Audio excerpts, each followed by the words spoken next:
하나님 말씀 함께 보겠습니다. 함께 보실 하나님 말씀은 시편 43편 1절에서 5절까지입니다. 시편 43편 1절에서 5절 제가 봉독하도록 하겠습니다. 하나님이여 나를 판단하시되 경건하지 아니한 나라에 대하여 내 송사를 변호하시며 간사하고 불의한 자에게서 나를 건지소서. 주는 나의 힘이 되신 하나님이시거늘 어찌하여 나를 버리셨나이까. 내가 어찌하여 원수의 억압으로 말미암아 슬프게 다니나이까. 주의 빛과 주의 진리를 보내시어 나를 인도하시고 주의 거룩한 산과 주께서 계시는 곳에 이르게 하소서. 그런즉 내가 하나님의 제단에 나아가 나의 큰 기쁨에 하나님께 이르리이다. 하나님이여 나의 하나님이여 내가 수금으로 주를 찬양하리이다. 내 영혼아 내가 어찌하여 낙심하며 어찌하여 내 속에서 불안해하는가. 너는 하나님께 소망을 두라. 그가 나타나 도우심으로 말미암아 내 하나님을 여전히 찬송하리로다. 아멘. 오늘 시편 43편은 어제 본문 42편과 이어지는 시입니다. 42에서 43편으로 이어진다는 근거가 몇 가지가 있지만 대표적으로는 어제 살펴본 42편 5절, 11절의 후렴구가 여기에서도 똑같이 반복되기 때문입니다. 반복되는 후렴구인 오늘 본문 5절을 다시 한번 읽어보겠습니다. 내 영혼아 내가 어찌하여 낙심하며 어찌하여 내 속에서 불안해하는가. 너는 하나님께 소망을 두라. 그가 나타나 도우심으로 말미암아 내 하나님을 여전히 찬송하리로다. 오늘 본문이 어제와 이어지는 내용이기 때문에 어제 본문을 다시 한번 기억해 볼 필요가 있을 것 같습니다. 오늘까지 후렴구가 총 3번이 등장하는데요. 후렴구를 중심으로 살펴보면 첫 번째 후렴구가 나오기 전까지인 그 1절부터 4절까지 어떠한 내용이었는지 한번 생각해 보십시오. 어떠한 내용이었죠? 사슴이 헐떡거리는 것 같이 내 영혼이 헐떡거리는데 왜였습니까? 그것은 어떤 이유인지는 알 수 없지만 시인이 하나님의 전에 나아가서 예배하지 못한 상황이었던 거예요. 그 상황에 과거에 예배했던 그 과거를 회상하면서 마음이 상하는 장면이 있었어요. 그러면 이 1절부터 4절까지 시제가 언제라고 볼 수 있죠? 과거의 내용이라는 거예요. 그리고 두 번째 후렴구가 11절에 있으니까 6절부터 10절까지의 내용을 생각해 보면요. 어떤 내용이었죠? 이로 인해서 자기를 조롱하고 비방하는 대적들이 있다는 거예요. 그리고 이것 때문에 더 나아가서 시인도 불안한 상태를 가지고 있는 것. 이 내용은 시제가 언제로 볼 수 있을까요? 현재 상황입니다. 현재 대적들로 인해서 낙심되고 또 그로 인해서 불안한 상황. 이 상황이 현재 내용이죠. 그러면 오늘 본문인 이 후렴구 5절이 나오기 전인 그 1절부터 4절까지의 내용은 어떤 내용일까요?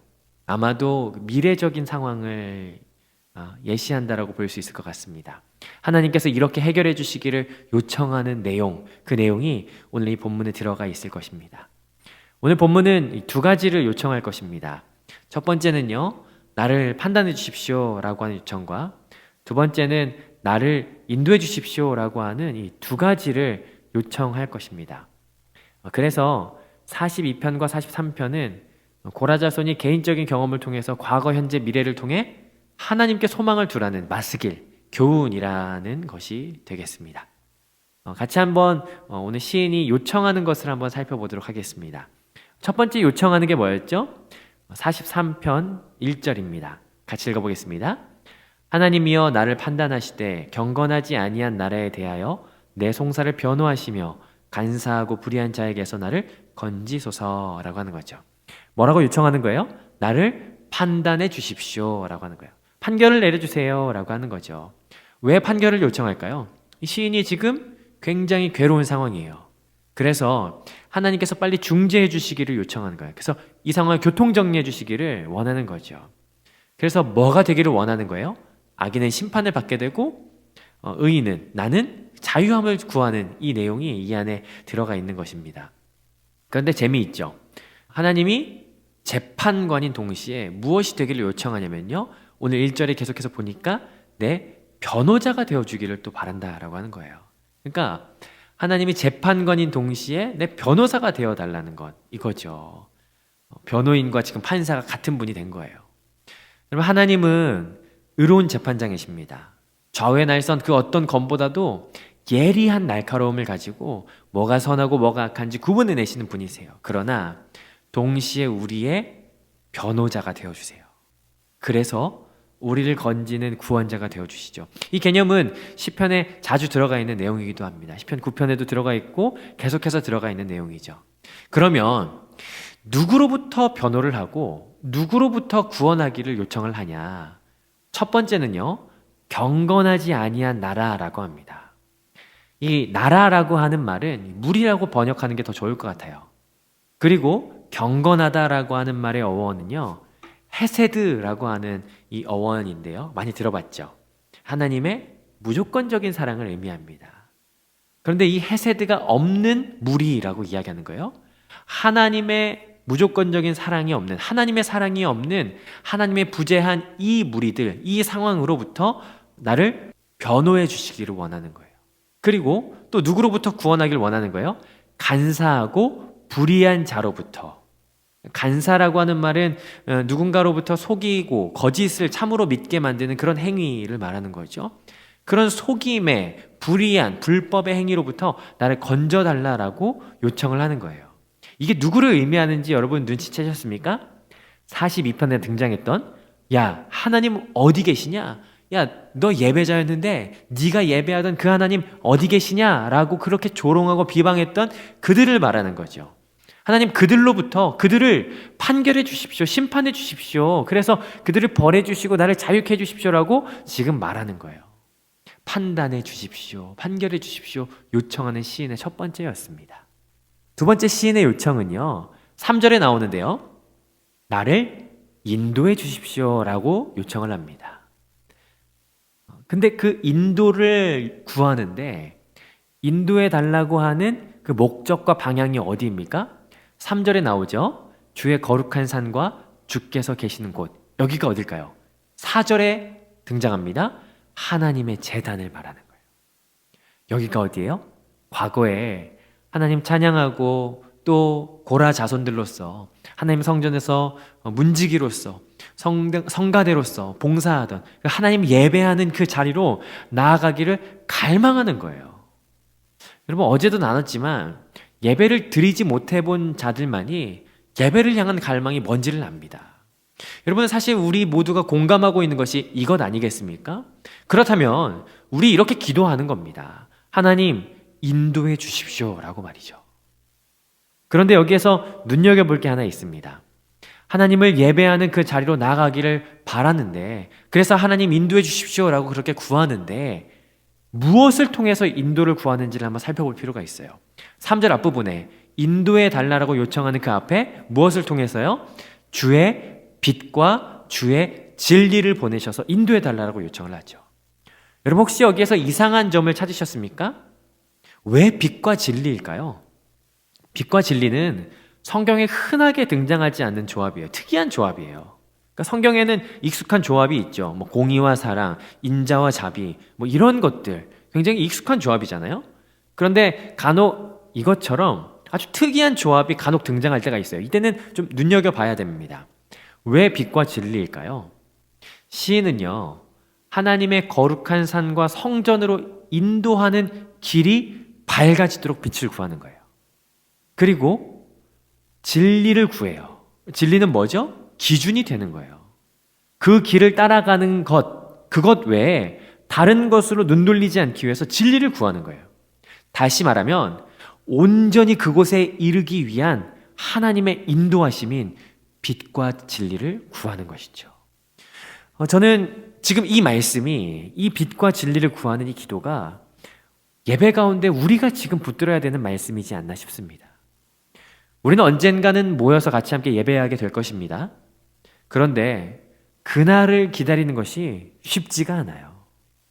그러다 보니까 그날을 기다리고 또 온라인으로 예배하는 이 순간에 우리의 마음이 꺾일 수 있어요. 그리고 그렇게 나아가는 그 길을 희미하게 볼 수 있어요. 그렇다면 이 시기에 우리가 같이 함께 기도해야 되는 제목은 뭐냐면요, 하나님 우리에게 빛과 진리를 보내주셔서 우리가 갈망하는 그 예배로 나아갈 때 그 마음이 꺾이지 않고 다른 길로 빠지지 않도록 하나님 우리에게 밝히 볼 수 있는 빛과 기준이 될 진리를 허락해 주십시오. 하나님, 이 마음이 순전하게 예배로 나아가서 수금과 기쁨으로 온전히 경배하게 하나님 우리에게 빛과 진리를 허락하여 주옵소서라고 구해야 될 것입니다. 이 제목이 우리의 제목이 되어야 될 것입니다. 오늘 이렇게 이 시인이 하나님 앞에 나아가기를 원하는 마음이 담겨 있어요. 미래적인 상황이죠. 이 미래적인 상황을 가지고 다시 한 번 더 5절에서 후렴구를 선포한 이후에 이 시가 마무리가 되는 것을 보게 됩니다. 말씀을 정리하면서 오늘 본문은 자기 자신을 비방하고 조롱하던 대적을 향해서 하나님의 판결과 그리고 더 나아가 하나님을 예배하는 자리로 나아가기를 원하는 인도를 구하고 있어요. 그리고 하나님께 소망을 두라라고 선포하면서 마무리를 짓는 거죠. 여러분, 이 시편을 통해서요, 우리가 예배로 나아가는 마음이 다시 한 번 더 새롭게 되기를 주님의 이름으로 간절히 축복합니다. 우리가 하나님께 소망을 두기를 바라는 것이에요. 그런데 여러분, 왜 하나님께 소망을 둬야 되는지 아십니까? 왜 하나님께 소망을 둬야 할까요? 하나님은 이런 분이시기 때문이에요. 시편 42편과 43편에서 하나님이 어떤 분이신지를 소개하는 장면이 있는데요, 5가지에 걸쳐서 하나님 이런 분이십니다라고 시인이 고백하고 있습니다. 먼저 첫 번째는 42편 2절입니다. 어떤 하나님이십니까? 하나님은 살아계신 하나님이세요. 하나님은 죽은 하나님이 아니세요. 하나님은 살아계신 하나님이십니다. 우리가 지금 비록 어둡고 긴 터널을 지나가기 때문에 하나님이 보이지 않는 것 같다 하지만 하나님께서는 여전히 살아계셔서 여전히 우리와 함께 계십니다. 지금도 역사하세요. 여전히 통치하는 분이 하나님이시라는 사실을 여러분, 이 말씀을 통해서 다시 한번 믿음으로 하나님을 선포하는 여러분 되시기를 축복합니다. 두 번째는요, 하나님은 생명의 하나님이세요. 이 표현을 좀 더 정확하게 표현하자면요, 넘치는 생명력을 부어주시는 하나님이세요. 여러분, 하나님의 은혜를 통해서 생명력을 경험해 본 적이 있으십니까? 질병의 회복은 물론이거니와 은혜의 수단인 말씀과 기도를 통해서 낙심되고 불안한 마음이 사라지고 생명력이 넘치는 것을 경험해 본 적이 있으세요?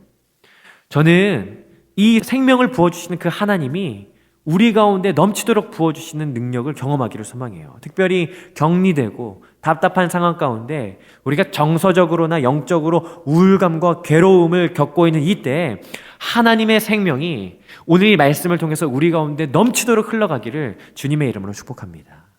세 번째는요, 42편 9절에서 말하는데요, 하나님은 반석이신 하나님이세요. 여러분, 우리가 넘어져도요, 우리는 하나님의 반석 위에서 넘어지는 것이기 때문에 안전합니다. 폭포의 깊음과 파도가 우리를 위협해도요, 하나님이 우리의 반석이 되시기 때문에 우리는 안전해요. 여러분, 찬송가 406장 가사를 기억하십니까? 풍랑 일어도 안전한 포구, 폭풍까지도 다스리시는 주님.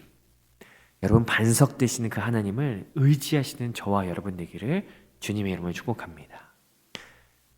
네 번째는요, 43편 2절이에요. 하나님은 나의 힘이 되세요.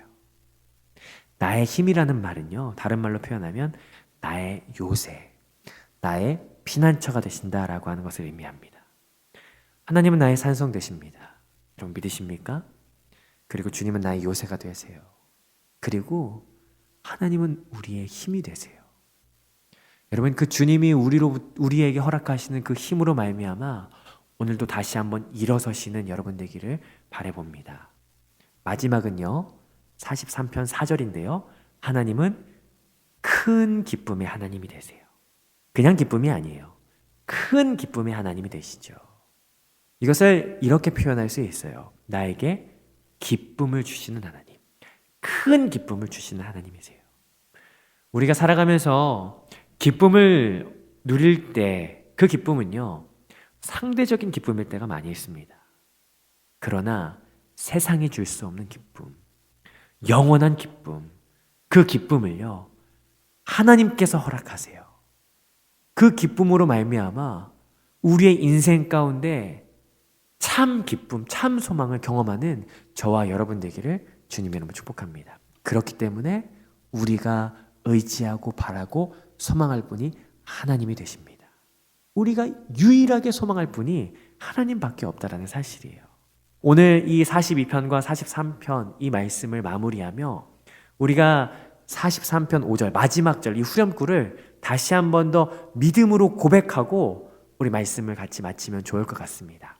우리 같이 함께 믿음으로 43편 5절을 내 영혼과 우리의 삶과 우리의 모든 공동체에 선포하며 같이 함께 봉독하도록 하겠습니다. 함께 봉독합니다.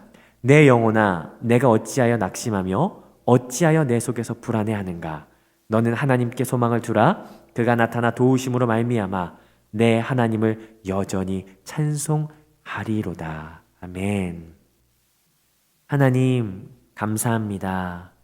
시편 42편과 43편을 통해서 우리가 우리의 소망을 하나님께 두기를 작정할 수 있는 시간을 허락해 주심을 감사합니다.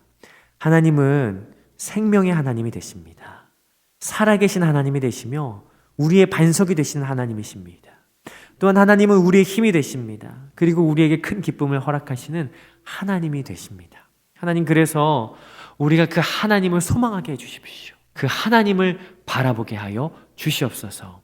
그래서 우리가 코로나라고 하는 이 긴 터널을 지나가는 동안에 그 하나님을 힘입고 다시 한 번 더 일어설 수 있는 우리가 될 수 있도록 하나님 우리 가운데 은혜를 베풀어 주시옵소서. 감사드리며 살아계신 예수님의 이름으로 기도드렸습니다. 아멘.